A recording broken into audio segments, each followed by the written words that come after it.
మనం ఇప్పుడు అనంతగిరి తోటలో ఉన్నాం. కాఫీ తోటల్లో అరకు ఉత్సవం సందర్భంగా రావడం జరిగింది.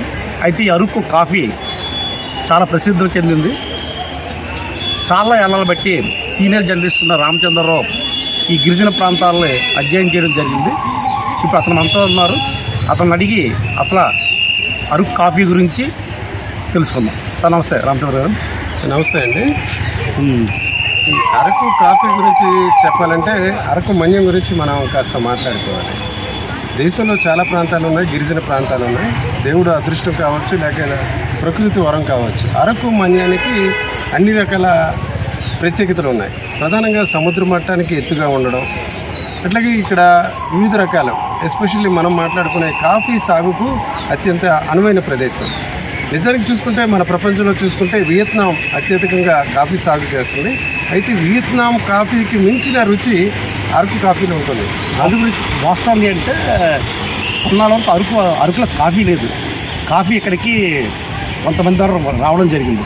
ఎప్పుడు వచ్చిందంటారు? వాస్తవానికి బ్రిటిష్ కాలంలోనే ఇక్కడ అరకు ప్రాంతంలో, అంటే అరకు అంటే ఇక్కడ ఉన్న 11 మండలాలు కాఫీ సాగుకి అనువుగా బ్రిటిష్ కాలంలో గుర్తించడం జరిగింది. అయితే ఇది పూర్తి యాక్టివిటీ మాత్రం 1964 కాలంలో ప్రభుత్వం, ఏదైతే ఇండియన్ ప్రభుత్వం వచ్చిందో అప్పుడు కాఫీ బోర్డు ఏర్పాటు చేయడం జరిగింది.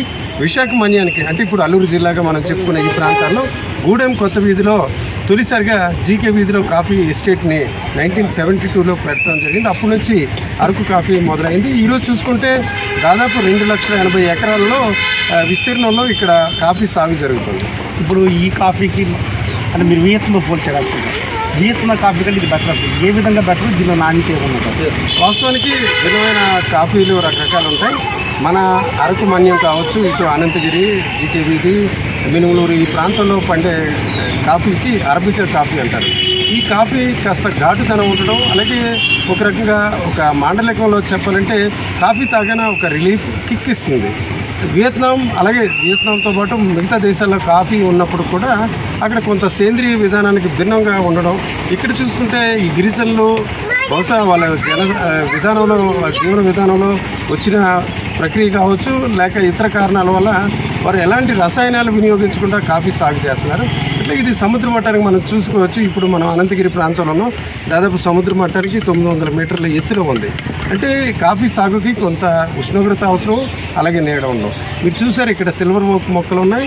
ఆ సిల్వర్ ఓక్ మొక్కల మధ్య నుంచి వచ్చే సూర్యరశ్మి కొంత ఉష్ణోగ్రత ఇస్తుంది, అలాగే నీడనిస్తుంది. ఇలాంటి పరిస్థితి చాలా ప్రాంతాల్లో లేకపోవడం వల్లే ఈ అరకు కాఫీకి కొంత మంచి టేస్ట్ ఉంటుంది, అలాగే ఆరోగ్యపరంగా కూడా మంచిది అనే అభిప్రాయం కూడా చాలా పరీక్షల్లో కూడా గుర్తించడం జరిగింది. ఇంకో విషయం ఏంటంటే అరకు కాఫీ వరకు మనకు చెప్పినైతే అరకులో మంకీ కాఫీ ఉంది. అంటే కోతుల నుంచి వచ్చే వ్యర్థాల నుంచి వచ్చే కాఫీని తయారు చేస్తారు. దీని పరిస్థితి నిజానికి ఇప్పుడిప్పుడు ఈ ప్రపంచం మారిన తర్వాత ఇలాంటి అంశాలకు కొంత ప్రాధాన్యత రావడం జరిగింది. వాస్తవానికి చూసుకుంటే అరకు కాఫీ అన్నది రోబస్టికా, అలాగే అరబికా కాఫీ. అయితే ఇటీవల ప్రపంచ దేశంలో చూసుకుంటే కొన్ని రకాల జంతువులు, పక్షుల విసర్జనల నుంచి వచ్చే పదార్థాలు టేస్ట్గా ఉంటాయని, అంటే అందులో శాస్త్రీయమైన అంశాలు లేనప్పుడు కూడా అది టేస్ట్గా ఉంటుందని ఒక ఫీలింగ్, అది క్రేజీగా మారింది. దాంతో ఇప్పుడు మన అరకు అనంతగిరి ప్రాంతంలో చూసుకుంటే మంకీ కాఫీ అనేది ఒక ఫెమిలియర్ కాఫీగా మారింది. నిజానికి చూసుకుంటే కోతులు చాలా తోటల్లో తిరగడం జరుగుతుంది. అవి ఏదైతే రుచికరంగానో నాణ్యంగా ఉంటాయో ఆ కాఫీని స్వీకరించడం జరిగింది. అయితే అది స్వీకరించిన తర్వాత దాని వ్యర్థం నుంచి వచ్చే కాఫీ గింజల్ని సేకరించి దాన్ని ఒక పౌడర్గా మారుస్తారు. మిగతా కాఫీ పౌడర్తో పోల్చుకుంటే ఈ కాఫీ ధర ఎక్కువగా ఉంటుంది. అయితే ఈ యువతరం, యంగ్ పీపుల్ చాలా వరకు ఈ రకమైన కాఫీని ఇష్టపడతారు. మన ఆంధ్రప్రదేశ్కి సంబంధించి ఈ మంకీ కాఫీ అనంతగిరి ప్రాంతంలో కొంత ఫేమస్. అయితే ఇతర ప్రాంతాల్లో శ్రీలంక, అట్లాగే కొన్ని దేశాల్లో చూసుకుంటే మరికొన్ని, అంటే ఏనుగు నుంచి కావచ్చు, ఇతర జంతువుల వ్యర్థాల నుంచి కూడా తయారు చేయడం జరిగింది. ఏదేమైనప్పటికీ న్యాచురల్ కాఫీ అనంతగిరి, అరకు, మినుములూరు, గూడెం కొత్త వీధి ప్రాంతంలో మాత్రం మంచి న్యాచురల్ కాఫీ నాణ్యంగా ఉండడంతో అరకు కాఫీ బ్రాండ్కి ఒక అంతర్జాతీయ గుర్తింపు రావడం జరిగింది. అట్లాగే ఈరోజు చూసుకుంటే ఏ ప్రభుత్వం అవ్వచ్చు ఈ అరకు కాఫీ సాగుకి గిరిజనులకు సహకరించడంతో గిరిజనులు ఆర్థికంగా కూడా అభివృద్ధి చెందుతున్న వాతావరణం మనకి ఇక్కడ కనిపిస్తుంది. అది ఒక పక్క కాఫీ కింద పండుతుంది, పైన చూస్తే మిరియాలు ఇది చెట్లయితే అల్లుకున్నాయి. అసలు ఈ అరకు కాఫీ మనం చేస్తున్నప్పుడు అరకు కాఫీ లాభసాటిగా ఉంటుంది అంటున్నారా? నిజానికి చూసుకుంటే భారతదేశంలోని కొన్ని ప్రాంతాల్లో అరకు లాగా కాఫీ సాగు జరుగుతుంది. అయితే శాస్త్రీయవేత్తలు కావచ్చు, ఇక్కడ గిరిజనుల జీవన శైలి వలన ఇక్కడ ఏదైతే ఫర్ చెట్లు ఉంటాయి, సిల్వర్ ఓక్ చెట్లు అని కూడా అంటుంటారు, ఈ చెట్ల నీళ్ళలో గతంలో పెంచేవారు. అయితే అంతర పంటగా మిరియాలు వేస్తే కొంత లాభదాయకం ఉంటుందని గతంలో కొందరు గుర్తించడం జరిగింది. ఈరోజు చూసుకుంటే కాఫీ గింజల కిలో 350 నుంచి 400 రూపాయల ధర పలుకుతుంది. అయితే అదే సమయంలో మన కాఫీకి సాగుకి అనువుగా నీడ కోసం వేసిన ఈ ఫర్ చెట్లకు ఆనుకుని ఉన్న మిరియాల ధర చూసుకుంటే కిలో 800 రూపాయలు. ఒక్కొక్కసారి దాని ధర కూడా పెరుగుతుంది. అంటే ఉత్తరాంధ్ర భాషలో చెప్పాలంటే అసలు కంటే కొసరం ఎక్కువ లాభం అన్నట్టు ఈరోజు చూసుకుంటే కాఫీ కంటే మిరియాల ధర పెరిగింది.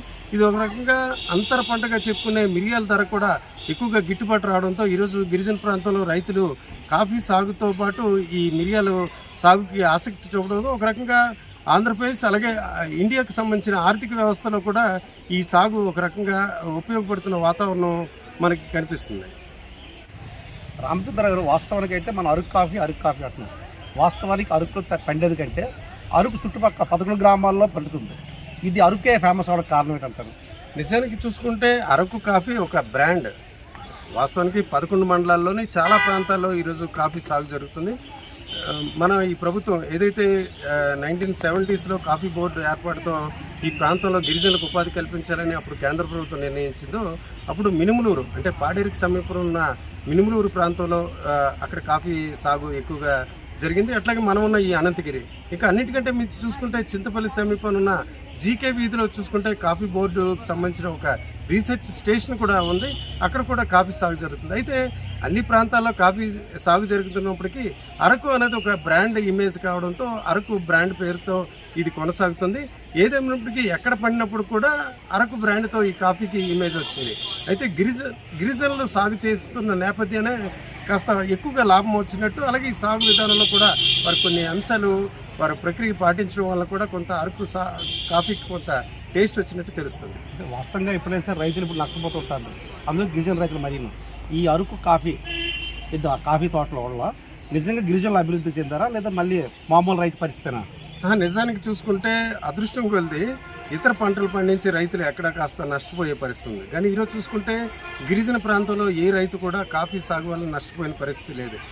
ఎందుకంటే ఒక ప్రేమ అభిమానంతో వీరు కాఫీ సాగు చేయడం, అలాగే ఒక రకంగా ఆ కాఫీ సాగులో మమైకం అవడం వల్ల అది టేస్టీగా ఉంటుంది. ఈరోజు చూసుకుంటే గిరిజన కార్పొరేషనే 375 రూపాయల వరకు దాని కాఫీ గింజలు కొనుగోలు చేస్తుంది. ఇక ప్రైవేట్ ఎస్టేట్స్, చాలా ప్రైవేట్ కంపెనీలు కూడా పెద్ద ఎత్తున ఉంటాయి. ఇవన్నీ కూడా గిరిజనుల సాగు విధానంలోని వారి ఇక్కడ ఉన్న నైసర్గిక స్వరూపం మాత్రమే కాకుండా వారి ప్రేమ అభిమానం, అలాగే వారి జీవన శైలి అంటే సాగు చేసే విధానంలోని శైలి కూడా ఇది ఉంది.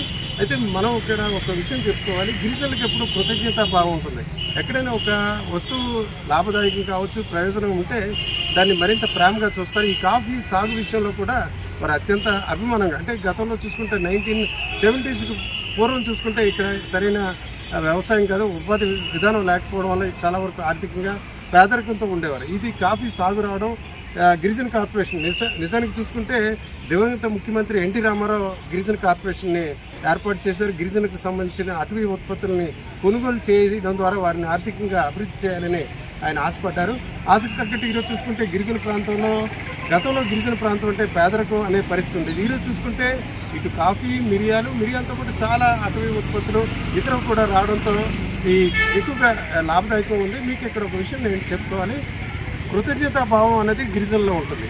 ఇది నిజానికి చూసుకుంటే 1972 ప్రాంతంలో జీకే వీధి ప్రాంతంలో ఒక సైంటిస్ట్ రాఘవేంద్రరావు అనే వ్యక్తి కాఫీ సాగులో చాలామంది గిరిజన రైతులకి మెలకులు నేర్పడం, అలాగే ఈ నేర్పించడానికి కాఫీలో కొంత అనుభవం ఉన్న శ్రీలంక నుంచి కూడా కొందరిని రైతులను తీసుకొచ్చి వీరందరికీ నేర్పించారు. అందుగురించే ఈరోజు గిరిజనులు ఆ రోజు రాఘవేంద్రరావు గారి వలన మాకు మేలు జరిగిందని ఆ ప్రాంతంలో రాఘవేంద్ర నగర్ అని ఆ గ్రామానికి పేరు కూడా పెట్టారు. మొత్తానికి నేను చెప్పేది ఏంటంటే చాలా చోట్ల రైతులు రకరకాల పంటలు పండిస్తారు, కానీ ఇక్కడ గిరిజనులు మాత్రం ప్రకృతి వరం కావచ్చు, లేక వారి ఆసక్తి కావచ్చు, వాటన్నిటి మేలవించి ఇక్కడ కాఫీ పండించడంతో కాఫీ రుచిగా ఉండడమే కాకుండా వారికి లాభాలు కూడా ఆర్జించిన పరిస్థితి. ఈరోజు చూసుకుంటే ఏపీ ప్రభుత్వం పూర్తిగా కాఫీ సాగుకి సహకరించడంతో ఇది మరింత అభివృద్ధి చెందే అవకాశం ఉంది. ప్రస్తుతానికి 2,80,000 ఎకరాల్లో దీని విస్తీర్ణం ఉంది.